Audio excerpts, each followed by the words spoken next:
for obedi me dance here say the biggest story in Ghana and then ACP Benjamin Aguzo Nensema ye de abone so say treason into ye de no air court no say ensem no de egusua etwe we na omoko court na the tintini ni teacher and say court no bill into me and bim. But by Friday, court had the ruling but say ye be granting the bill and I ain't granting the bill. And that mean what I say. He's still in the custody of a year the BNI. Now the year ayobia what time the cheaper obviously when him say BBC bar you don't expect the year end time the cheap. Now the year Eden Sembi Abatuja a tier for the year there what the na drain eba uncle for one no so say they have behind this thing. One who say a just persecution at one more air persecuting Nikunu just because Nikunu no air outspoken, just because Nikunu akanekre. Inti Adom FM4 the reports be by I've listened to a conversation between the Yere and the Captain Smart. I'm say Captain Smart a friend the Yere and my one no etwe in komo. Na and some about the two jano etie for any easy. Wakeka nsem bebre. Making kind atremo na muhu the mindset of the family woman so one point of view because as some way they made kind atrel say we are taking the points of views from a lot of people even from the BNI from the government have actually been very silent on this was normally na kabibi say no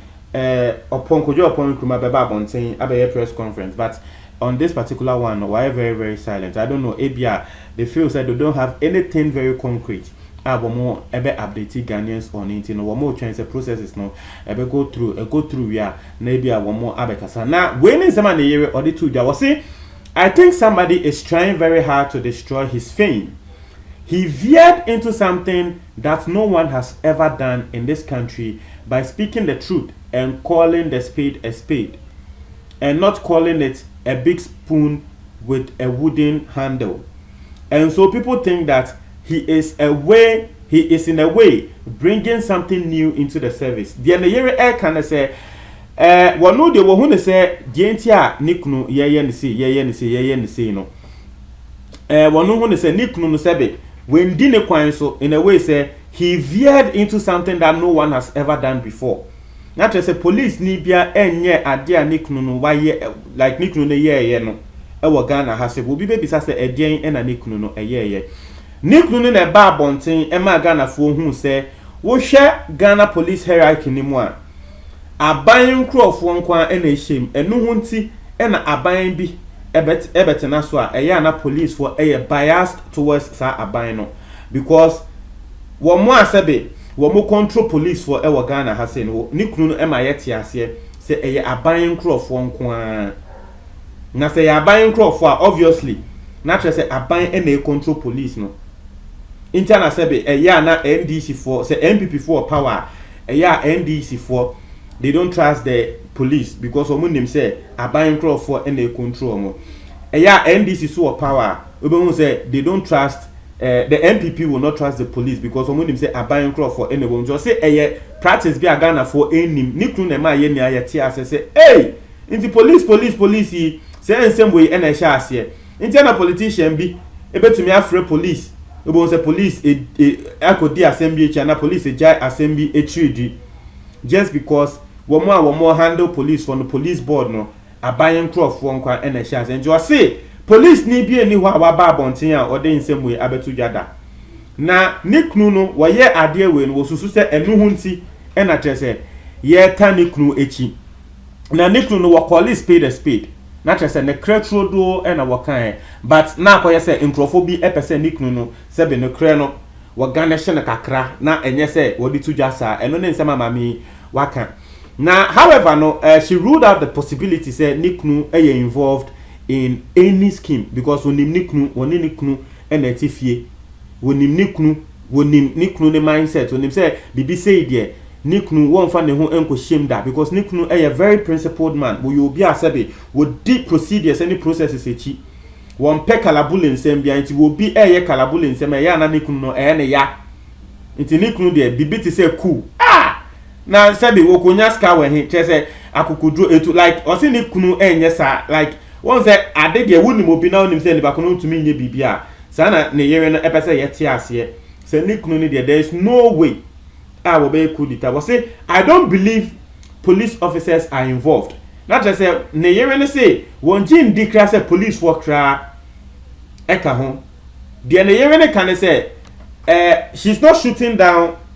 coup in some no, because some people are still shooting the whole coup d'etat thing down. So adi ka ba kwa hwem ka na enye coup d'etat na nkrofo na plan ne yere ne say oh eno they want to me enkasa, but there were no ne yere ne all can say won believe say police for enkasa coup d'etat nsensem we ho say coup d'etat nsensem bi wo ho a police ni bia enka ho. Or say I think a politician is behind this. Not just say ne yere eka say wo no de wonim say anawosusu say politician bi na eta ade a yede ye ne kunu nechi. Someone thinks that this man is an opposition member. Was it will be will be said ni kunu no sebe wo ye NDC ni, but that is not true. And also that be but ni kunu enye NDC ni. And then is about the yere kan say asem na ni kunu no e de ba bontin wo de be tu dwa a wo kasa ni no Ghana there sa sometimes in Zambia me your reports be on MPP government na nkrofu to me frame me tell me say wo ye NDC ni ja de wo ye no me bashe NDC nso e wo Zambia wo mo aka e wo position na nkrofu to me frame me say wo ye MPP ni ti Ghana there na say just enesa wo kan kre so wo kan kra ye the political tag e be srawo nti de na yere na e kan ene say ensem ani kunu na kan nti no wo de ato bedwam ni nti no eye nkrofo se ni kunu no wo ye NDC ni o se dan so da bi ni kunu wo nye NDC ni enye ne trade biara da, but ni kunu no wo yo bia he goes straight to the point and speaks the truth no matter what. Into wo no de wo ye na danfo te se ye se ne nanfo wo mo a wo mo ye adwuma e wo na senia wo mu nim no se wo no de wo ye na danfo na wo ye ade a enya wo nso so wo so obema wate ase se de wo ye no enye na nitu na nkasa e wo court and then asema wo kan say the enti a ya che no say wo no e na wo ye kunsense the enti a ya che na say WhatsApp say wo control asem to WhatsApp say nkrofo we a wo mo plan kui in the name of a year tag the wo mo ye and say wo mo educating nkrofo wo mo de wo no akasa WhatsApp group nim what sure ye e was WhatsApp group ni mo advise you mo keke say mo person mo call demonstration. This is the procedure, this is the process you need to go through with the police no. O see eno hunti o eno hunti e na ya che na atumu say sebe wo ye cool no just because of WhatsApp. Into WhatsApp we etumi na WhatsApp message keke nti what you be say nipa kono be so tu president e free so eno ne nsema ni kunu aka e na ne ye no so e ka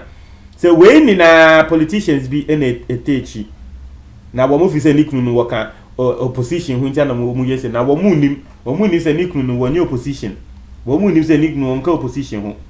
etiefo eno ene nsema ne yere body atodwa ne yere ni din e de I think Mrs. Patience Agozo ne yere ni din no na ne yere ne de wo se wo no nyankopon a wasom no ebe vindicate ono eni nikunu,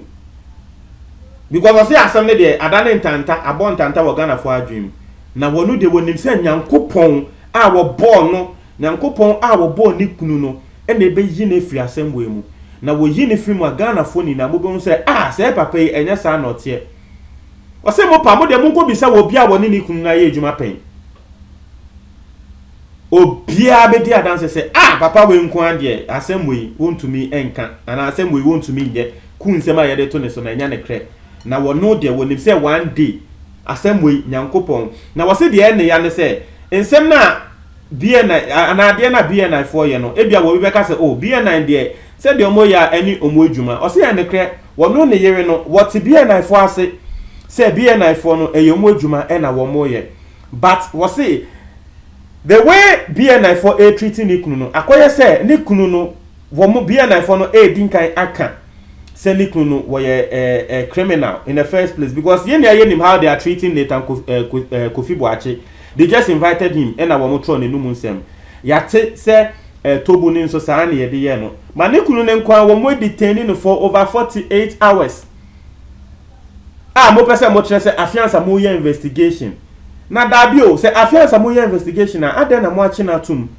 se afiansa mo ye investigation na mo ma ne bill ti se de mo dey other people no inti mo ma ne bill na mo ye investigation na ya ti ase say okay you are not prosecuting him na we dey mo achi na tum detain no mo so mo say afiansa ye investigation it say afiansa we ye investigation na tre say you don't have anything concrete on him. So if you don't have anything concrete on him, why are you still detaining him? And only asema na yere ebisa no. Iti ne yere ne say naka omo BNI for no go through the normal procedure. Say oh okay ya frel ya chill by your bill inti ko eya na wo report na ye investigation and then ko obi abeti ase say oh wait there you are using the right procedure. Na de omo ye there Tese nkrofo bi ehyehyehye ase. Montre mo adwen e wo comment box me tie for me da ase.